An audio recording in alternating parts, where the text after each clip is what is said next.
A primeira coisa vai ser difícil para mim falar só um pouquinho. Boa noite, guerreiros! Guerreiros! Vocês estão vendo agora uma resposta de Deus. Talvez o pastor Felipe vai falar um pouquinho como as condições que eu tinha um pouquinho mais de um ano atrás. Eles me deram 14 dias para viver e talvez com uma chance que eu não iria andar nem falar. E agora eu estou hoje à noite aqui.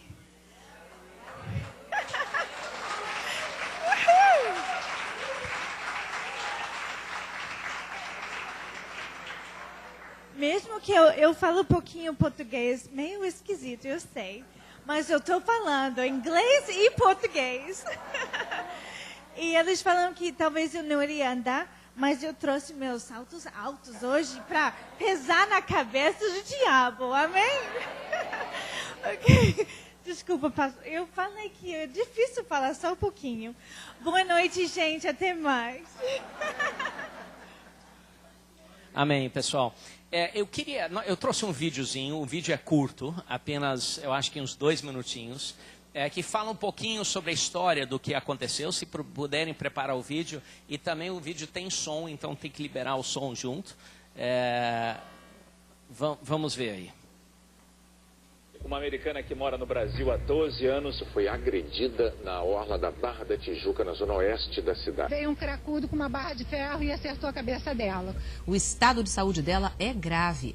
Ela está internada em coma no Hospital Copador. René Murdoch teve traumatismo craniano e já passou por uma cirurgia. Ela deve passar por mais 2 cirurgias. A noite foi de orações pela recuperação de René Murdoch. Quando eu vi ela, foi um choque, não há dúvida. Ela estava quase irreconhecível. As imagens foram gravadas logo após a agressão. E permanece internada em estado grave. É grave o estado de uma pastora americana que foi agredida da igreja Enquanto oramos, ela vai se levantar e voltar para ministrar nessa cidade maravilhosa.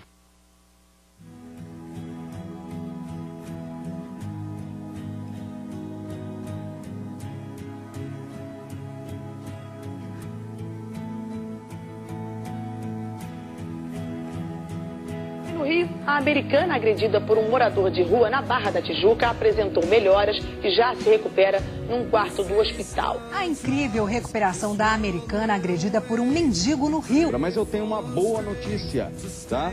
Parece que ela saiu da UTI. E já consegue se comunicar com a família. Teve alta nesta quarta, nesta quinta-feira, graças a Deus, a americana que estava internada em um hospital da Zona Sul do Rio. Teve alta hoje a mulher norte-americana agredida a pauladas por um morador de rua no Rio de Janeiro. A americana agredida por um morador de rua no mês passado recebeu alta hoje. René Murdoch. Saiu do hospital a pastora americana que ficou quase um mês internada em estado grave depois de ter sido agredida com pauladas na cabeça por um morador de rua na praia da Barra da Tijuca.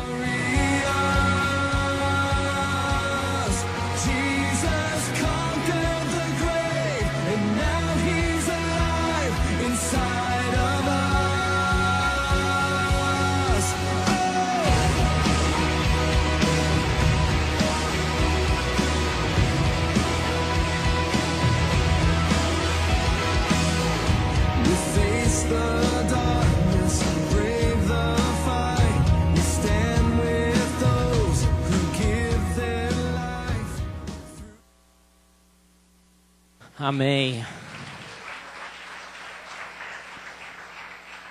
Amém. Tremendo o que Deus fez, não é? E eu queria começar dizendo o seguinte, que Deus faz milagres sim. O que aconteceu com a René é exatamente um milagre. Sabe, muitas vezes milagres acontecem e a gente sabe que os milagres acontecem. Mas é raro quando até o mundo reconhece que foi um milagre. E foi isso que aconteceu com a René. Então, foi algo totalmente fora do comum. Na noite, na manhã que aconteceu, era uma sexta-feira linda, cerca de um ano atrás. Eu estava no meu quarto, estava estudando, preparando para o culto de domingo. era sexta-feira, o dia sexta e sábado eu tiro para orar e preparar, estava lendo a Bíblia. E aí eu recebi uma ligação, e a ligação era de alguém que se identificou como guarda municipal. E perguntou se eu conhecia uma mulher que estava vestida assim, roupa de exercício, que estava na Praia da Barra, que dirigia um carro vermelho. E vocês não me conhecem, mas a primeira coisa que veio na minha mente foi: por que você está perguntando? Né? Eu não queria, talvez seja sequestro relâmpago, ou um trote, ou alguma coisa. Mas aí a pessoa se identificou como guarda municipal, disse que alguém dessa descrição estava dirigindo um carro, ela estava sem documentos, porém pegaram a chave que estava no corpo dela, abriram um carro, dentro do carro tinha uns folhetos de uma igreja, ligaram para a igreja, perguntaram a ela, falaram que talvez fosse a minha esposa, e aí ligaram para mim e falaram que a minha esposa sofreu um ataque na barra, alguém pegou um pedaço de madeira grande, 1,10 m, e deu uma paulada na cabeça dela e começou a bater na cabeça dela até os moradores em volta socorrerem ela. Mas ela estava em coma instantâneo e falou assim: você deveria ir para o hospital imediatamente, o Hospital Miguel Couto, lá na Gávea. Então eu sou muito otimista, sempre fui otimista. Então eu pensei, puxa... Aí eu perguntei, como é que ela está? E a pessoa falou assim: eu não sei, você tem que ir para o hospital. Então eu falei, tá bom. Eu pensando, provavelmente não é a Renê. Mas se for a Renê, provavelmente ela ralou o cotovelo, alguma coisa assim. As pessoas às vezes exageram tanto no telefone. Mas eu me preparei, liguei para a igreja já estava sabendo, e acionei as pessoas para começarem a orar. Eu cheguei no hospital, e quando eu cheguei no hospital, ainda pensando que não era ela, porque ela estava sem documentos, ela deixou o dinheiro e os documentos no carro e foi caminhar na praia, né? E quando eu cheguei lá, fui recebido por uma médica, e ela falou já que não sabia quem era, então já tinha alertado a mídia, a televisão, e já tinha um pouquinho de televisão ali na frente, Rede Globo e outros, e eu falei, eu não sei se é ela. Aí a médica falou assim: tudo bem, vem comigo. E aí ela mostrou as roupas da Renê que tinham sido cortadas do corpo dela, a aliança que eu tinha dado a ela. Aí eu falei, não, então eu tenho certeza, essa aliança eu comprei pessoalmente para dar para ela, então eu sei que é ela. E eu fiquei ali, ainda demorou algumas horas, estava em cirurgia, explicaram para mim que ela tinha tido afundamento do crânio grave, e que a situação dela era gravíssima, que estava entre vida e morte, estava em um coma severo. E depois de mais 2 horas fizeram a segunda cirurgia, e eu vi ela saindo da cirurgia, e consegui falar com alguns dos médicos, levaram ela para a UTI. Era uma situação bem tensa naquele momento. Enquanto eu estava falando com o médico, outra pessoa do banco de ossos INTO veio para mim e falou assim: olha, nós estamos com uma calota craniana que removemos da sua esposa, um pedaço do crânio desse tamanho, e nós precisamos da sua assinatura para dar permissão para a gente levar para o banco de ossos. Eu falei, peraí, muita informação, sabe? Informação demais. E eu falei, puxa, isso significa que vocês já estão tirando os órgãos dela?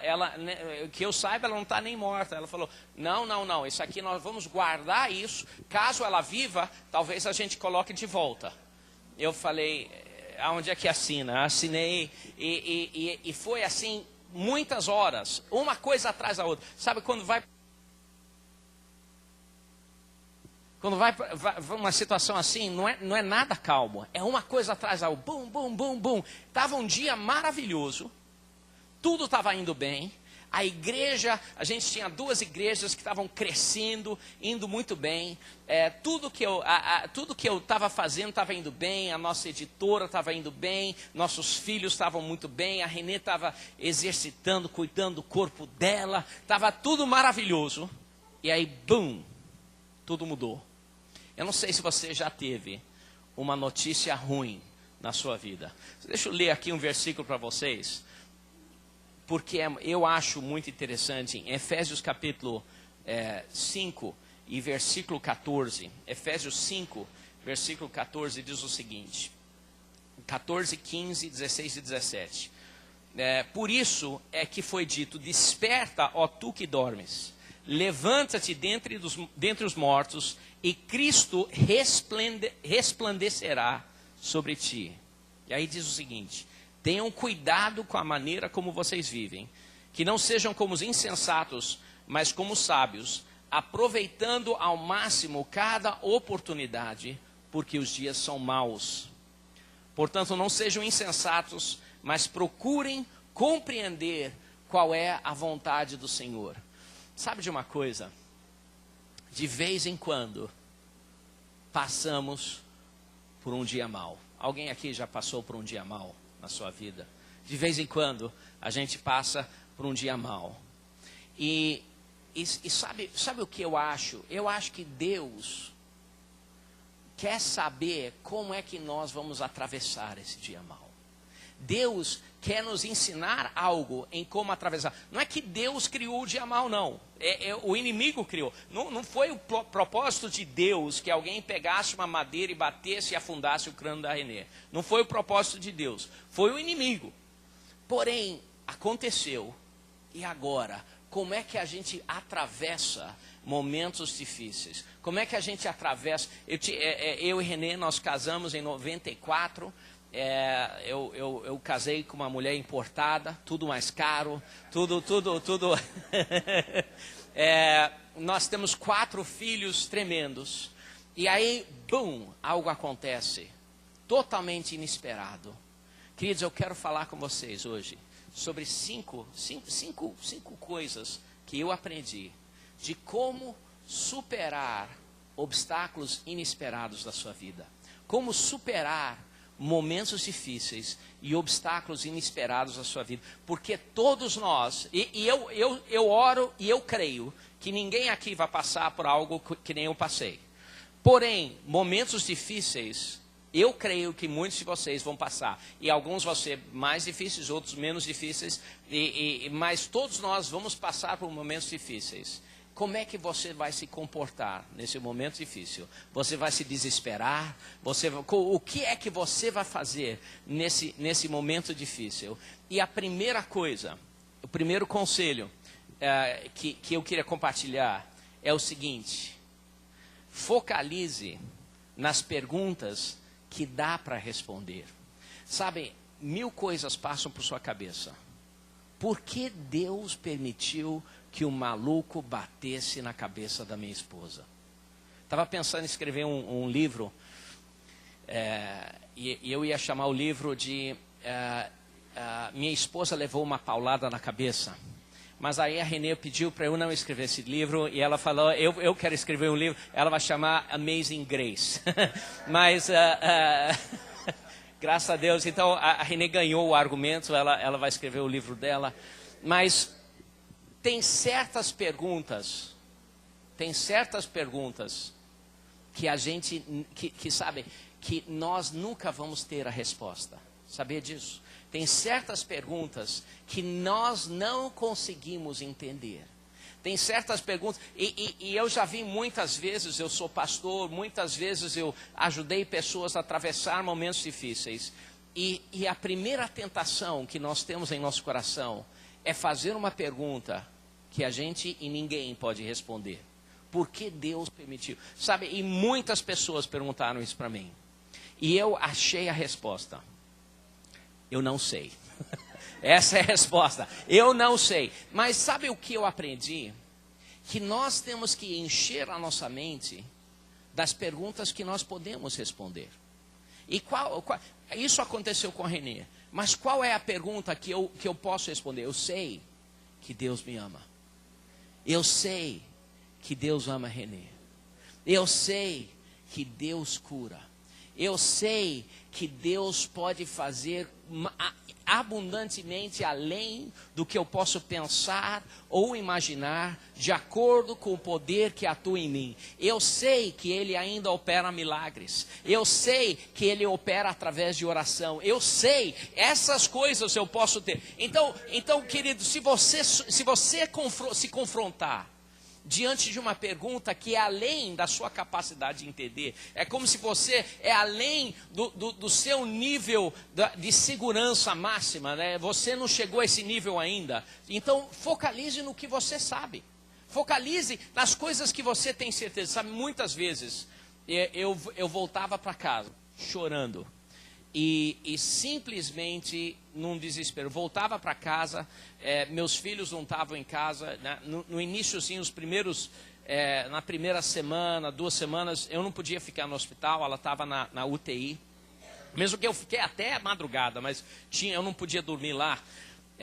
Eu chegava em casa, um silêncio, sem nada, um silêncio total. Abria o meu computador, eu tinha milhares de mensagens no Facebook, milhares de e-mails de pessoas tentando responder todas elas. E eu simplesmente chorava, mas eu lembrava o quê? Deus é bom. Sabe, não importa o que você passar, não importa o que você enfrentar, você pode ter certeza que Deus é bom. E naquela primeira noite eu fui para o hospital. E os médicos começaram a explicar a situação da Renê.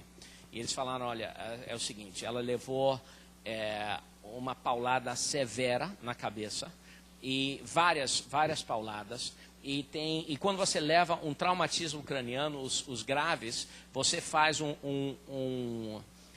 ferimento, um hematoma muito severo em um lado do cérebro, e sempre tem do outro lado também, que bate em um lado e depois no outro lado também.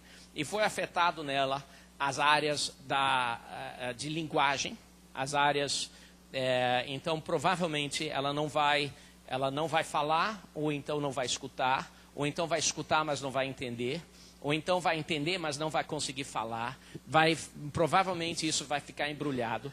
Além disso, eles imediatamente, quando ela chegou, identificaram rapidamente, incrível o que os médicos conseguiram fazer. A Renê foi atacada mais ou menos 8h20 da manhã, na Barra. E aí a ambulância chegou rapidamente, que é incrível, rapidamente a ambulância chegou.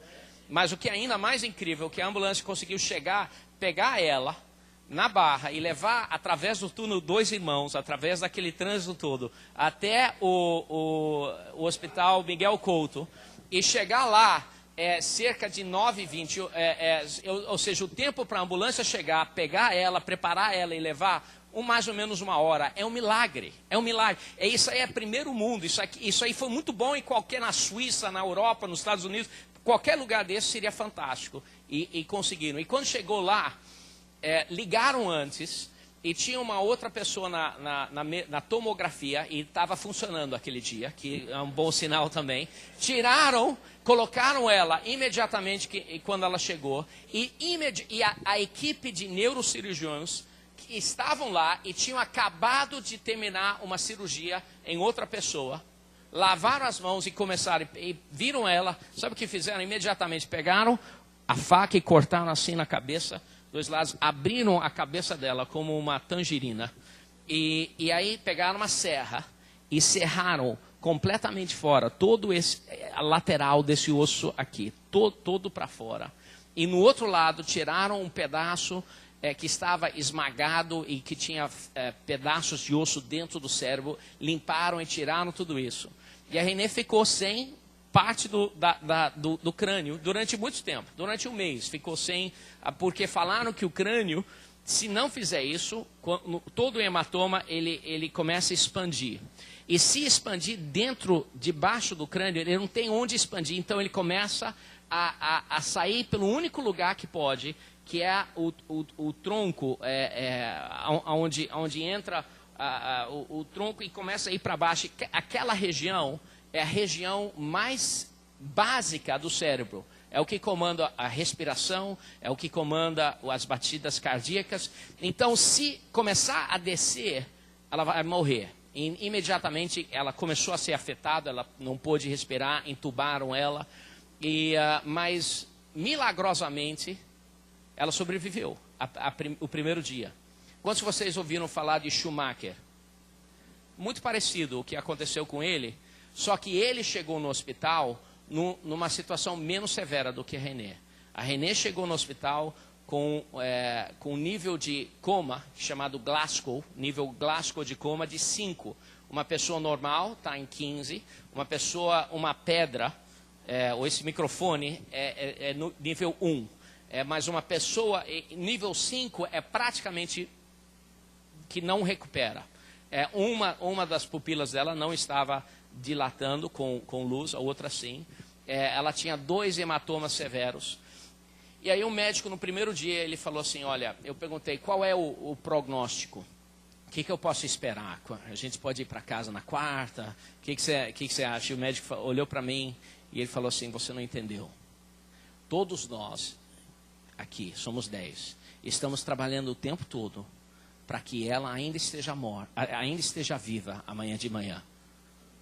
Eu falei, tá bom, pode continuar. É muito sério. E aí, na manhã seguinte, eu falei com o chefe da neurointensiva, e ele falou assim, olha, eu vou fazer com você um prognóstico. Eles pegaram um sistema de computador chamado CRASH, que é um modelo para identificar o prognóstico de pessoas que tiveram ferimento cerebral. É europeu e é um estudo feito de muitos hospitais em volta do mundo, e Miguel Couto participava desse estudo. E ele botou lá os dados dela, uma pupila dilatando, a outra não, 2 hematomas, desvio cerebral de meio centímetro, obliteração do terceiro ventrículo, coisas que hoje eu ainda nem sei o que é, mas parece horrível.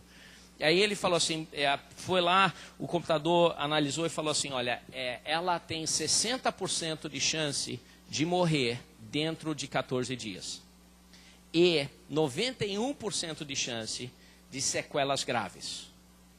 Aí eu falei, então, o que é sequelas graves? Ele falou, tudo bem. Ele apertou aí, tinha um ponto de interrogação, você clica e explica o que é sequelas graves. Sequelas graves, necessidade de cuidados 24 horas para o resto da vida. Ou seja, no primeiro dia, primeira manhã, a informação que veio para mim é, olha, 60% de chance que ela vai morrer dentro de 2 semanas. Se ela não morrer, 91% de chance que ela nunca vai sair do hospital. Que ela não vai conseguir falar, andar, não vai conseguir fazer nada. E eu falei, e os outros 9%? Ele falou, os outros 9% seriam sequelas médias, que seria, você vai poder sair do hospital, mas você vai precisar de home care em casa para o resto da vida, ou de repente não vai andar, ou outras coisas, ou sequelas leves, em que você vai poder fazer a maioria das coisas, mas não vai poder dirigir, não vai poder ter uma vida completamente normal, ou nenhuma sequela. E ele falou, nenhuma sequela é praticamente impossível. Praticamente impossível. Queridos, a Renée, a única sequela que ela tem, que eu acho que a gente vai consertar, é uma paralisia na face e um ouvido que ficou um pouquinho abaixo do normal durante a cirurgia, mas eu acho que a gente vai poder fazer. Por quê? Porque Deus fez uma restauração completa. Deus fez uma restauração completa na vida dela. Ela está 100% curada. E não foi instantâneo, sabe? Demorou mais ou menos 1 ano. Nos primeiros meses, quando ela voltou para casa, ela tinha episódios em que ela não entendia. Ela tinha no hospital, ela começava a ver coisas. Às vezes ficava até brava, seria uma maneira gentil de falar. Ela mordeu minha mãe. Ela atacou, ela ficou amarrada na cama durante 1 mês, porque era muito sério, muito sério. Escuta bem, você precisa de um milagre, Não desista se o milagre não vier no primeiro dia. Não desista, não desista. Então, o primeiro conselho que eu tenho para vocês, o primeiro conselho é exatamente isso. A gente tem que focalizar nas palavras, nas perguntas que a gente conhece. Se a gente focalizar em perguntas que a gente não consegue responder, nós vamos ficar malucos. Sabe o que? Olha o que diz. Por que essas coisas? Em Mateus 5,45 diz que Deus faz raiar o sol sobre os maus e os bons, e derrama chuva sobre os justos e os injustos. A gente não sabe. Nós não sabemos todos os detalhes da vida. Mas a gente sabe que Deus é bom, a gente sabe que Deus nos ama.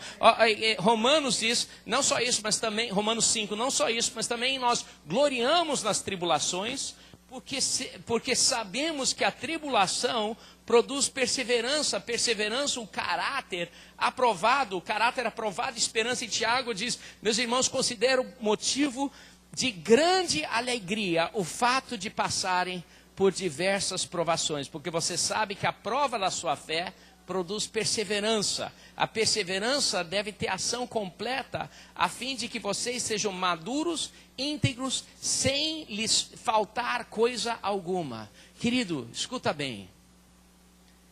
Quando você enfrentar um dia mau, o que você deve pensar? Deve pensar, aqui tem alguma oportunidade. Em Efésios a gente viu, aproveitando o máximo as oportunidades. Cada oportunidade, porque os dias são maus. Oportunidades existem por causa de dias maus. Oportunidades existem. Nós tivemos a oportunidade de estar em 26 noticiários através do Brasil. 26 noticiários. Vocês viram ali Globo, Record, Bandeirantes, todos eles. Bandeirantes veio 2 vezes transmitir um culto ao vivo, domingo de manhã, 2 domingos de manhã, dentro da nossa igreja. Botaram lá, até falaram assim, dá pra gente colocar uma velhinha, dá pra gente... Falei, não, aqui é dessa forma. Não, então tá. Eles já queriam produzir o culto todo. Mas que oportunidade de falar com o Brasil de algo importante. Eu queria pedir a sua oração. Nós estamos orando sobre o livro que a Renê está escrevendo. E nós estamos pedindo a Deus que Ele continue abrindo portas. E eu estou começando a sonhar em Renê e na Ana Maria Braga, falar das coisas boas que Deus faz. E nesses programas na televisão, falando do que Deus, as histórias, a verdade sobre um Deus bom que redime a nossa vida, que faz coisas incríveis em nossa vida. Então, eu queria pedir para que vocês orem por essas coisas. Segundo conselho que eu aprendi através disso, seja honesto e seja transparente. Sabe, na cultura da nossa família, nós sempre fomos honestos.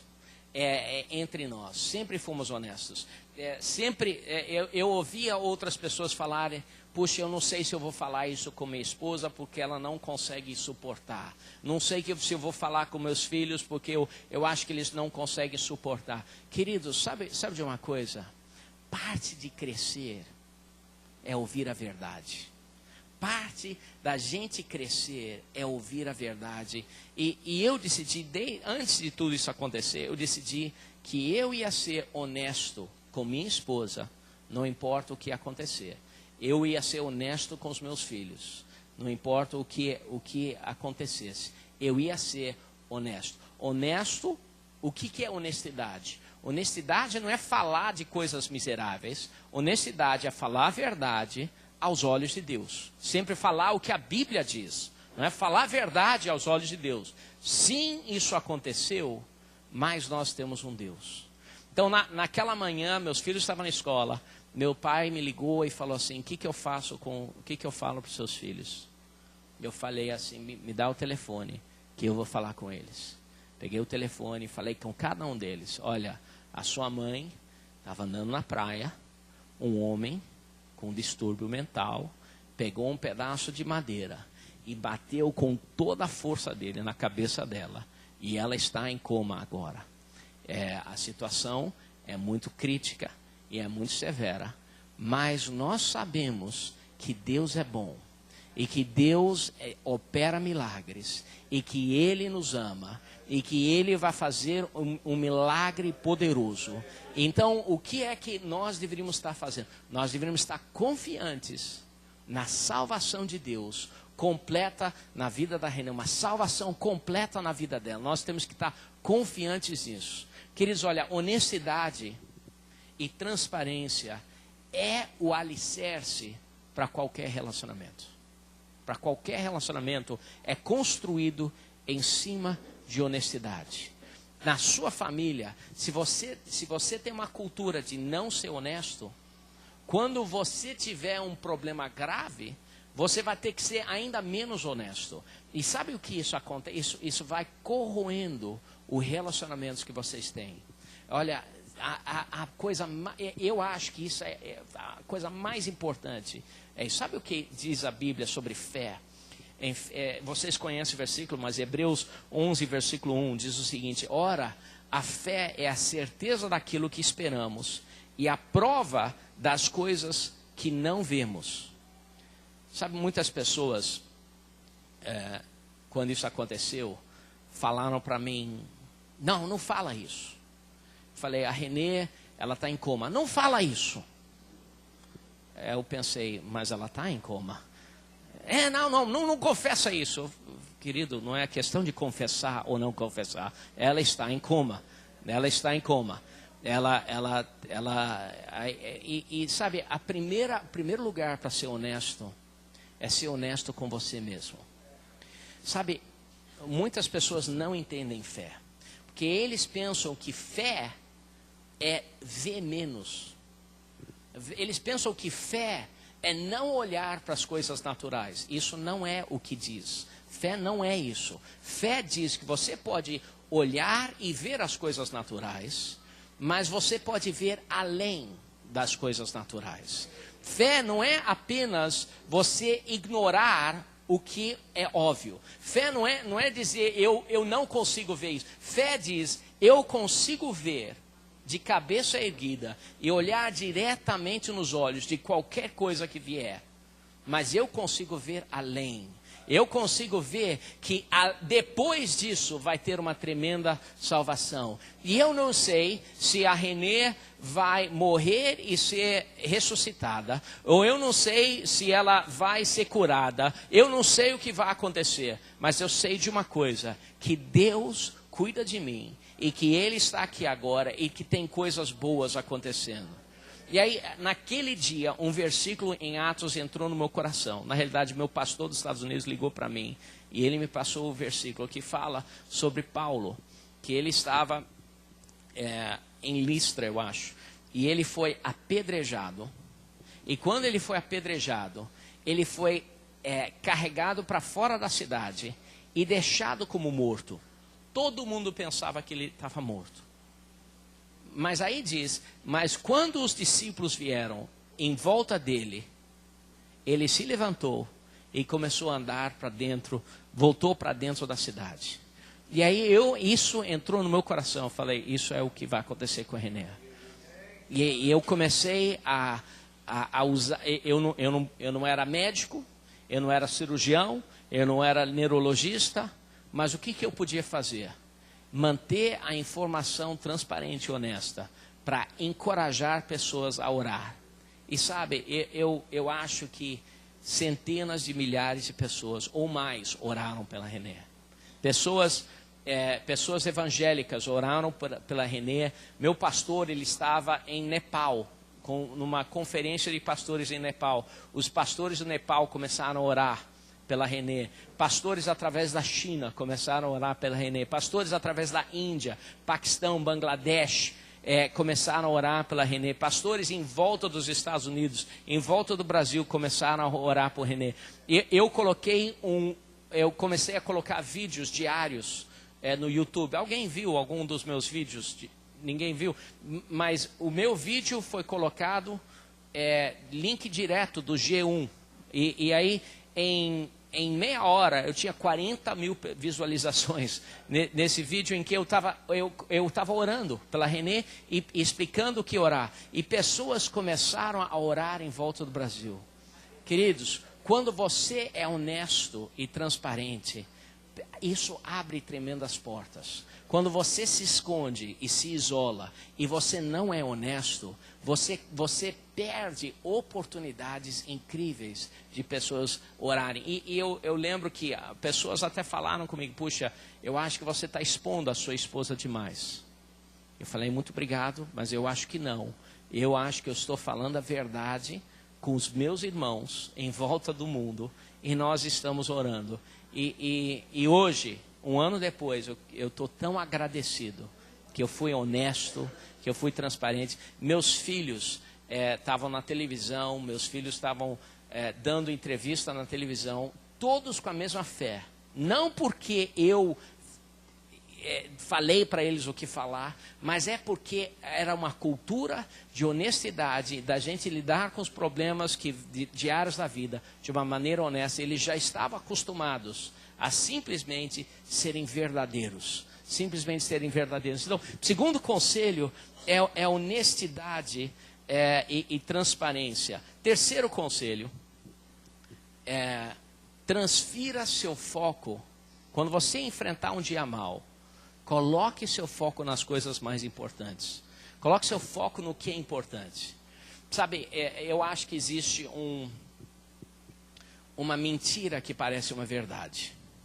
E essa mentira diz que a gente, para viver uma vida equilibrada, a gente tem que dar o mesmo tempo para cada coisa importante. E sabe, parece bom, mas eu acho que é uma mentira. Sabe o que? Eu acho que nós temos que dar o tempo necessário para cada coisa. E tem épocas que uma área da nossa vida precisa de mais foco. Naquele momento, naquele mês, o foco meu era a cura da Renê. Eu confiei nos meus pais cuidaram dos meus filhos. Eu confiei a igrejas, e tinha várias igrejas, confiei a outras pessoas. E eu fui para o culto e pregava, mas eu não fazia mais nada. E sabe, a igreja cresceu, meus filhos estão bem, Deus cuidou das outras coisas. Sabe, equilíbrio, se você pensa, eu ouvi um exemplo de alguém tremendo chamado Wayne Cordeiro. E ele disse que equilíbrio tem várias maneiras de criar equilíbrio.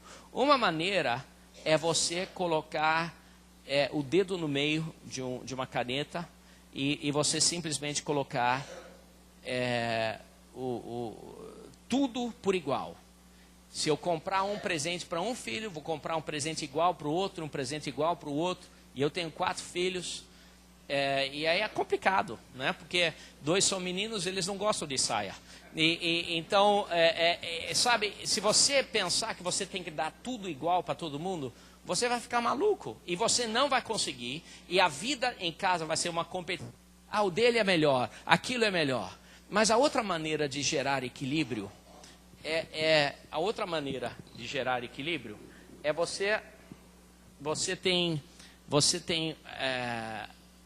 você tem a caneta e você tem pressão em um lado.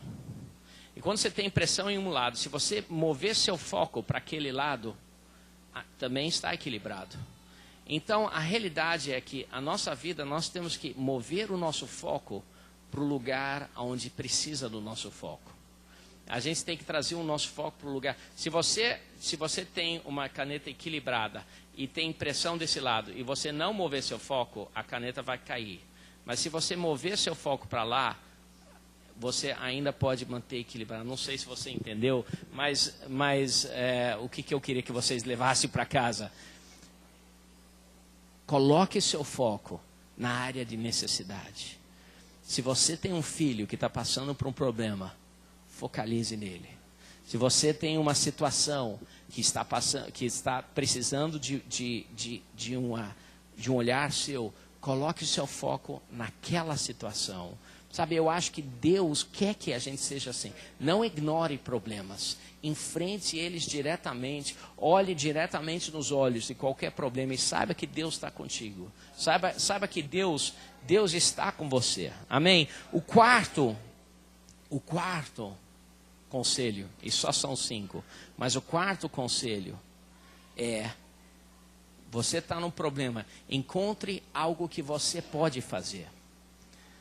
Sabe, Deus perguntou para Moisés: o que é isso nas suas mãos? Moisés não tinha capacidade de tirar o povo do Egito, não tinha capacidade para abrir o Mar Vermelho, não tinha capacidade para fazer nada disso. Mas mesmo assim, Deus queria o envolvimento dele. E Deus perguntou para ele: o que é isso na sua mão? Ele falou: uma vara. Jesus perguntou o garoto que tinha os pães e os peixes, ele tinha aquilo na mão dele. Os pães e os peixes não eram a solução para alimentar 5.000 pessoas, mas ele tinha aquilo nas mãos deles. Em qualquer coisa que você passe, provavelmente, se você passar por um dia mau, você não vai ter a solução nas suas mãos, mas você vai ter algo nas suas mãos. E eu acho que comece a usar o que está nas nossas mãos. O que é que estava nas minhas mãos? Sabe, eu não tenho muito dinheiro, não tenho muitas coisas, mas o que eu tenho? Eu tenho muitos amigos. Eu fico chocado com os meus amigos. Eu tenho muitos amigos. E então eu comecei a acionar meus amigos a orarem, falando por vídeo, e pessoas começaram a orar em volta do mundo. Depois que a Renê saiu do hospital, ela ainda não estava andando bem, ela ainda tinha um olho que estava completamente desalinhado, ela não conseguia ver direito, ela usava um pedaço de pano em cima de um dos olhos para que ela pudesse ver pelo outro. Ela não estava, tinha épocas, horários em que ela não entendia tudo o que estava sendo falado. Mas a gente estava muito agradecido que ela estava viva. Mas o que é que eu tinha nas mãos? Eu tinha amigos. E aí o meu neurologista falou assim: ela vai precisar de um acompanhamento. Eu falei: qual é o melhor? Aí o neurologista falou assim, e ele é o chefe da neurocirurgia de tanto o Miguel Couto quanto o Copador. Um cara topo. Rui Carneiro, um cara, está na televisão o tempo todo. Quando alguém famoso tem traumatismo craniano, ele que dá as entrevistas. E ele falou assim: olha, o melhor é o Hospital Sara, mas eu não conheço uma pessoa que conseguiu entrar. Eu falei assim: a Renê vai entrar, você vai conhecer a primeira. Ele falou: bom, tá bom, mas eu não sei não. Eu falei: eu sei. Então o que eu fiz? Eu liguei para um amigo meu, o Marcelo Crivella, o garoto, o filho, que estudou na escola, que eu e o doutor Ariel, a gente trabalhou naquela escola. Liguei para ele e falei assim: você lembra de mim? Ele falou: lembro. Inclusive ele e a esposa cuidaram dos meus filhos muitos dos dias que a Renê estava lá. E eu falei: eu preciso de um favor do seu pai. Ele falou: o que você quiser. Eu falei: eu preciso que a Renê entre no Hospital Sara. Eu falei: eu não gosto de usar favores, eu não gosto de pedir favor a político, mas isso é uma exceção à saúde da minha esposa. Ele falou: pode deixar comigo. E aí, eu já tinha tentado entrar na Sara, já tinha tentado pelos canais normais, e nada aconteceu. E aí, 2 dias depois, a Sara ligou para a gente, pediu para a gente fazer uma reunião lá, fomos para lá, e a neurologista falou assim: olha, aparentemente vocês têm uns amigos influentes. Eu falei: eu tenho amigos, sim. E ela falou assim: nós já íamos convidar você para participar do programa, mesmo sem eles, queríamos que você soubesse disso. Eu falei: muito obrigado, sim. Mas ela entrou ali incrivelmente. Até hoje ela faz parte lá da Sara e ajudou ela muito. Então, use o que você tem nas suas mãos. Você vai ter coisas na sua mão, não ignora. Não diga, puxa, o que eu tenho não vai resolver, então não vou fazer nada. Faça o que você pode fazer. E o último conselho, e esse talvez seja o conselho mais importante. Mergulhe para dentro da igreja. A Renê está curada por muitas razões. Ela está curada porque, por algum milagre, alguém parou o maluco de bater na cabeça dela. E eu nem sei quem essa pessoa é. Ela está viva porque alguém decidiu ligar para a ambulância. Ela está viva porque a ambulância veio rápido. Ela está viva porque a paramédica Flávia Lages decidiu, olhou para a Renê e analisou que a Renê ia ter que ter cirurgia no crânio e decidiu levar ela para Miguel Couto em vez do Lourenço Jorge. Lourenço Jorge era do lado, mas Lourenço Jorge não fazia cirurgia no crânio. Então decidiu levar ela 1 hora de distância, que foi uma decisão dela que salvou a vida da Renê. Ela está viva porque quando ela chegou no Miguel Couto, os médicos já estavam ali, já estavam prontos para operar nela. E todo o equipamento estava funcionando. As histórias horríveis que a gente ouve, eu não experimentei, eu experimentei só coisas boas. Só tudo de bom aconteceu. Ela está viva porque os cirurgiões olharam para ela, talvez porque ela não tinha documento, e não pensaram nem 2 vezes. Vamos, corta aqui, serra ali, tira o osso, fizeram tudo. Com Michael Schumacher, talvez eles tinham medo. Demorou 15 dias para eles tirarem a peça do crânio dele. Demorou 15 dias. E ele ainda está em coma, eu acho. Eu acho que ele ainda está em coma depois de 3 meses. A Renê saiu de coma depois de 2 semanas. E eu não sei o que vai acontecer com ele, mas a Renê está curada. Porque o médico estava confiante. Ela está viva porque... outra coisa, ela está viva. Eu tinha um plano de saúde da minha igreja lá nos Estados Unidos. E Estados Unidos passou por uma crise.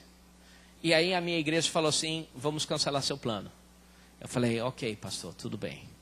Aí, 32 dias antes da paulada na cabeça da Renê, eu abri um plano com o Bradesco, plano de seguro, de plano de saúde, com o Bradesco.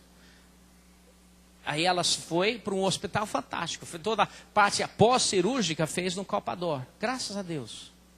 Graças a Deus. Por quê? Eu acho que Bradesco deve me odiar. Mas foi provisão de Deus. Mas a maior provisão de Deus foi a igreja. Escuta bem. A maior provisão de Deus foi a igreja. Sabe, eu escuto o tempo todo pessoas falarem, eu não preciso de igreja. Eu escuto pessoas, o tempo todo pessoas falarem assim, eu não vou para a igreja porque eu não recebo nada da igreja. E sabe o que eu penso? Que frase egoísta. Sabe, eu não vou para a igreja pelo que eu recebo, apesar de eu receber muito, muito. Eu vou para a igreja para eu dar. Sabe o que diz? Olha, eu vou ler uma passagem que vocês conhecem, mas de repente vocês não conhecem nesse contexto. Mas em 1 Coríntios, capítulo 11, falando sobre a Santa Ceia. 1 Coríntios, capítulo 11, diz o seguinte: examine-se cada um a si mesmo, e então coma do pão e beba do cálice. Pois quem come e bebe sem discernir o corpo do Senhor, come e bebe para sua própria condenação. Por isso há entre vocês muitos fracos e doentes e vários que dormiram. O que é examinar a si mesmo? Examinar a si mesmo, sim, é ver se tudo está em ordem, sim. Mas examinar a si mesmo, nesse versículo, fala sobre entender, discernir o corpo de Cristo. Discernir quem é você e quem são os outros. Sabe uma coisa incrível? 8 versículos depois disso, no próximo capítulo, mas só 8 versículos depois, começa a falar há diferentes tipos de dons, mas o Espírito é o mesmo. Há diferentes tipos de ministérios, mas o Senhor é o mesmo. Há diferentes formas de atuação, mas Deus quem efetua tudo em todos. Cada um, porém, é dada a manifestação do Espírito, visando o bem comum. Pelo Espírito, a um é dada a palavra de sabedoria, a outro, pelo mesmo Espírito, a palavra de conhecimento, a outro, fé, pelo mesmo Espírito, a outros, dons de cura, pelo único Espírito, a outro, poder para operar milagres. E aí continua, versículo 12, ora assim, como o corpo é uma unidade, embora tenha muitos membros, e todos os membros, sendo muitos, formam um só corpo. Deixa eu fazer uma pergunta para vocês. O que é discernir o corpo de Cristo? Sim, é discernir o que Jesus fez na cruz. Mas é muito mais. No contexto do corpo de Cristo, aquela passagem toda, é muito mais entender aonde Deus colocou você. E sabe por que muitos dormem e muitos ficam doentes? Porque eles não discernem o corpo de Cristo e não discernem que nós precisamos um dos outros. Aquela música que nós cantamos no início do culto, tremenda música em Efésios capítulo 4, versículo 16, somos corpo, assim bem ajustados. A palavra é ligado, ligado. A palavra grega ali é ligado e compactado. Que cada um de nós fomos feitos, são palavras na construção civil, palavras de construir madeira e toras de madeira, onde se faz uma lacuna e a lacuna encaixa numa outra lacuna, se faz um corte e o corte encaixa e é um encaixe bem ajustado. É um encaixe que precisa ser compactado. E isso é o que nós somos. Você quer ter cura quando você enfrenta o dia mal? Mergulha na igreja. Você quer poder receber das tremendas coisas que Deus fez? Mergulhe na igreja. Quando a Renê voltou para casa, a gente estava tão feliz. Ela voltou no dia de ação de graças, que para um americano, ela é americana, é um dia muito significante. É tipo Natal, mas é um Natal focado em Deus, não em Papai Noel. E foi maravilhoso. Mas ela voltou com uma vista dela olhando para cá. Ela pegava o copo, às vezes, ela não conseguia ver onde estava a mesa. E ela pegava o copo e deixava cair no chão. Porque ela não conseguia ver. E aí, uma amiga nossa, de uma outra igreja, ela veio e falou assim, posso orar pela Renê? Eu falei, claro. Mas a Renê está bem. Ela está curada. E ela veio. E ela falou assim, o que é isso no olho dela? Eu falei, não, realmente, uma das vistas dela tá torta. Nós já falamos com o neurocirurgião e falamos com a oftalmologista e disseram que isso não vai... E que depois de 6 meses nós vamos poder fazer uma cirurgia para forçar o olho a voltar reto e vai perder a vista. Mas isso é muito pequeno em comparação ao que passamos. E a mulher falou assim, não, eu quero orar, essa vista vai voltar. Eu falei, tá bom, pode orar. E ela orou e falou assim, em 6 dias a vista vai voltar normal. E eu falei, obrigado, querida, obrigado, amém. E ela voltou para casa. 6 dias depois, sem a gente perceber, a gente acordou de manhã, era um sábado, e meu filho, Maica, entrou de manhã para nos cumprimentar. Oi, mamãe, papai. A gente tem essa cultura, entrar, dar um abraço de manhã.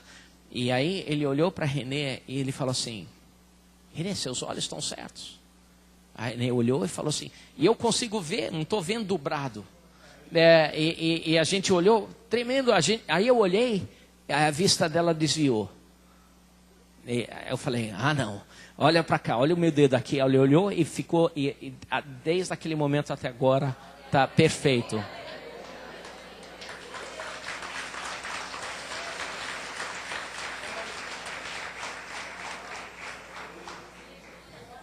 mergulhe na igreja. Deixa eu deixar um versículo aqui com vocês. Em Salmos, capítulo 92, versículo 13, diz o seguinte: os que estão plantados na casa de Deus, florescerão nos átrios do nosso Senhor. Querido, você precisa da igreja. Mas mais do que isso, você precisa da igreja porque dentro de você tem dons, tem tremendas coisas que Deus colocou na sua vida, que Deus quer usar poderosamente.